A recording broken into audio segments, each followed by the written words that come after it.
70 candidates के नाम जारी किए, जिनमें तारापुर से सम्राट चौधरी, लखीसराय से विजय कुमार सिन्हा, दानापुर से रामकृपाल यादव, गया टाउन से डॉक्टर प्रेम कुमार, कटिहार से तारकिशोर प्रसाद, सहरसा से आलोक रंजन झा, सिवान से मंगल पांडे, बांकीपुर से नितिन नवीन, दीघा से संजय चौरसिया, जमुई से श्रेयसी सिंह, बेतिया से रेणु देवी और दरभंगा से संजय सरावगी को टिकट मिला है। छातापुर से नीरज कुमार बबलू को टिकट दिया गया है।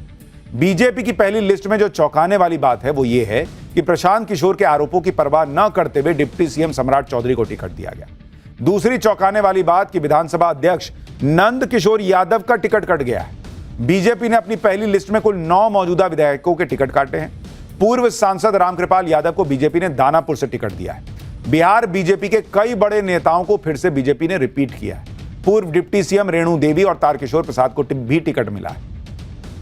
बीजेपी ये लिस्ट तब लेकर आई है जब आज सुबह से खबरें उड़ने लगी कि नीतीश कुमार सीट फॉर्मूले से नाराज है। ऐसा कहा गया कि नीतीश कुमार ने पार्टी के कार्यकारी अध्यक्ष संजय झा और केंद्रीय मंत्री ललन सिंह को कहा कि बीजेपी से सीट बंटवारे पर दोबारा बातचीत करो। नीतीश कुमार ने 9 सीटों पर नाराजगी जताई। जो 9 सीट पहले जेडीयू के पास थी और जेडीयू इन 9 सीटों को अपने पास ही रखना चाहती। कहा गया कि नीतीश के नाराज होने से एनडीए में हड़कंप मचा और देर रात नीतीश कुमार के करीबी संजय झा के घर पर जेडीयू और बीजेपी की मीटिंग हुई।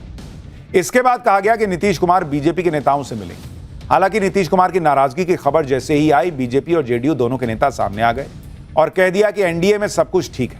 नीतीश कुमार के नेतृत्व में चुनाव लड़ा जाएगा और नीतीश कुमार नाराज नहीं है। सुनिए बीजेपी और जेडीयू ने क्या कहा।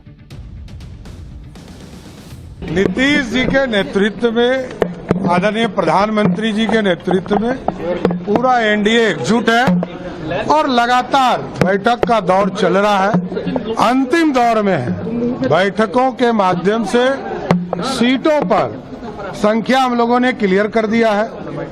अब अंतिम दौर में सीटें बंटवारे का काम चल रहा है। अरे नीतीश जी हम लोगों के नेता है। नीतीश कुमार जी बिल्कुल प्रसन्न है, चुनाव के मैदान के लिए तैयार है। चुनाव कैंपेन में एनडीए के लिए जाएंगे।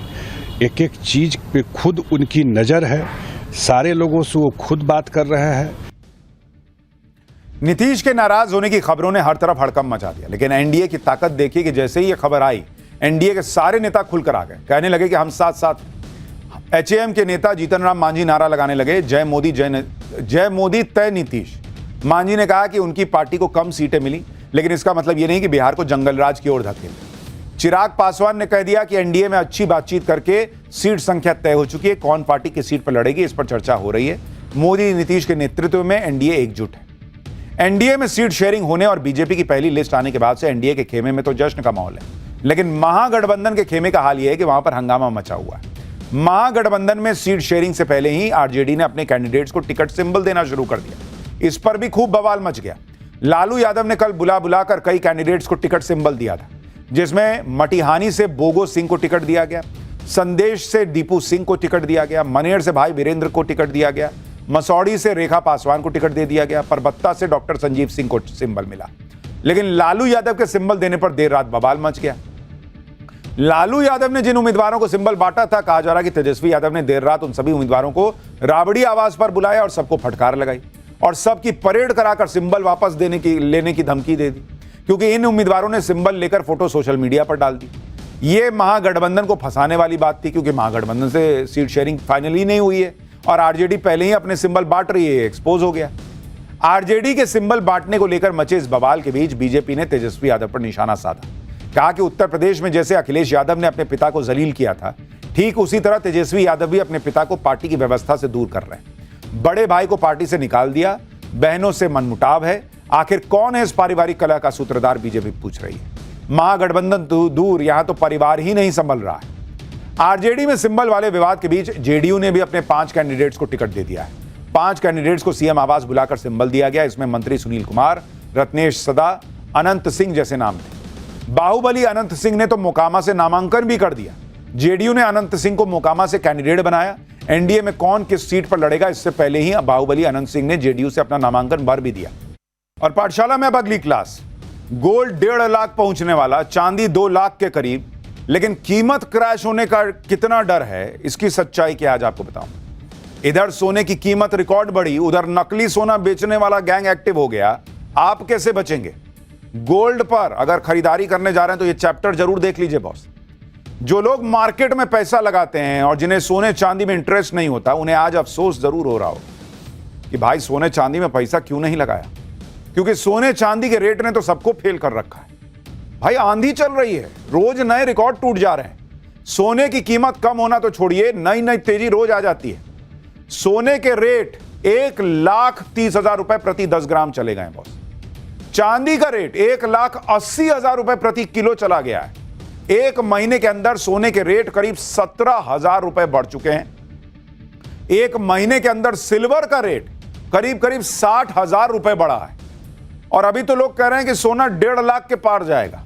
यानी जिन लोगों ने एक महीने पहले सोने चांदी में पैसा लगाया होगा, कोई भी गोल्ड की ज्वेलरी खरीद ली होगी, उन्हें अफसोस हो रहा होगा कि काश उसी टाइम और ज्वेलरी खरीद लेते तो क्या ही आज हो गया होता। यह तो पहले से ही कहा जा रहा है कि सोने के दाम रिकॉर्ड बना सकते हैं और 1.5 लाख के पार भी सोना जा सकता है। लेकिन जिस तरह की तेजी है उसमें सोने का रेट कहां जाकर रुकेगा, यह बड़ा सवाल है। लोग सोच सोच कर हैरान हो रहे हैं, क्योंकि भाई त्योहारों का सीजन चल रहा है, उसके बाद आगे शादी का सीजन है। लेकिन क्या सोने के दाम ऐसे ही बढ़ते रहेंगे? क्या सोने के रेट गिरने के भी चांस है? क्या सोने की इस तेजी के बाद सोने का रेट क्रैश भी हो सकता है और सारा पैसा डूब भी सकता है, जैसे कुछ लोग अफवाह फैला रहे हैं, सवाल उठा रहे हैं? कैसे सोने की इस तेजी में नकली धंधे वाले भी चमक खोजने लगे हैं, कैसे नकली सोना बिकने लगा है, आपको कैसे बचना है, सब आपको बताऊंगा। लेकिन सोने ने, चांदी ने जो धुआं कर रखा है बॉस, गोल्ड के रेट ने तो वाकई गजब कर रखा है। किसी ने सोचा नहीं था कि सोने का रेट जो है वो 1.25 लाख के पार जाएगा। जो सोना पिछले साल अक्टूबर में 78,000 रुपए का, 78,000 का बॉस, वो सोना अब अक्टूबर में 1.25 लाख के पार पहुंच गया। यानी एक साल में गोल्ड के रेट करीब 61% बढ़ गए। अगर आप शेयर मार्केट और गोल्ड के रेट पिछले साल से अगर आप तुलना कीजिएगा तो कोई तुलना ही नहीं है बॉस। अगर आप देखिएगा कि रेट में जो जंप आया है, बाप रे बाप, सोना एकदम सबको पीछे छोड़ दिया है। एक साल में रेट में जंप देखिए बॉस आप कि कैसे उछाल आई है एक साल के अंदर। गोल्ड का रेट जो है वो एक साल में 61% बढ़ा है। 61% का ग्रोथ है बॉस।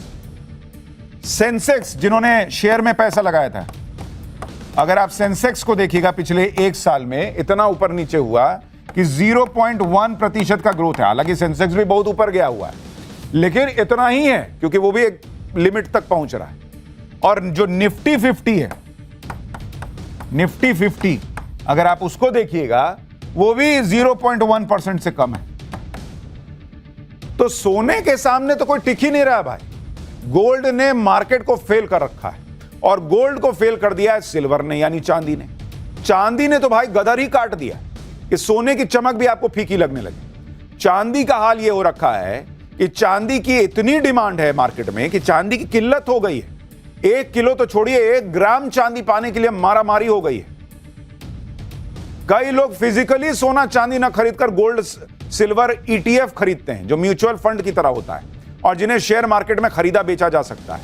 लेकिन चांदी की ऐसी जबरदस्त डिमांड हो गई कि कई म्यूचुअल फंड्स ने सिल्वर ETF को फिलहाल रोक दिया भाई कि और मत बेचो। और चांदी के बारे में आपको बताऊं, उसने ऐसा गजब ढाया हुआ है। पिछले साल अक्टूबर में चांदी के रेट 97,000 रुपीज प्रति 1 किलो था।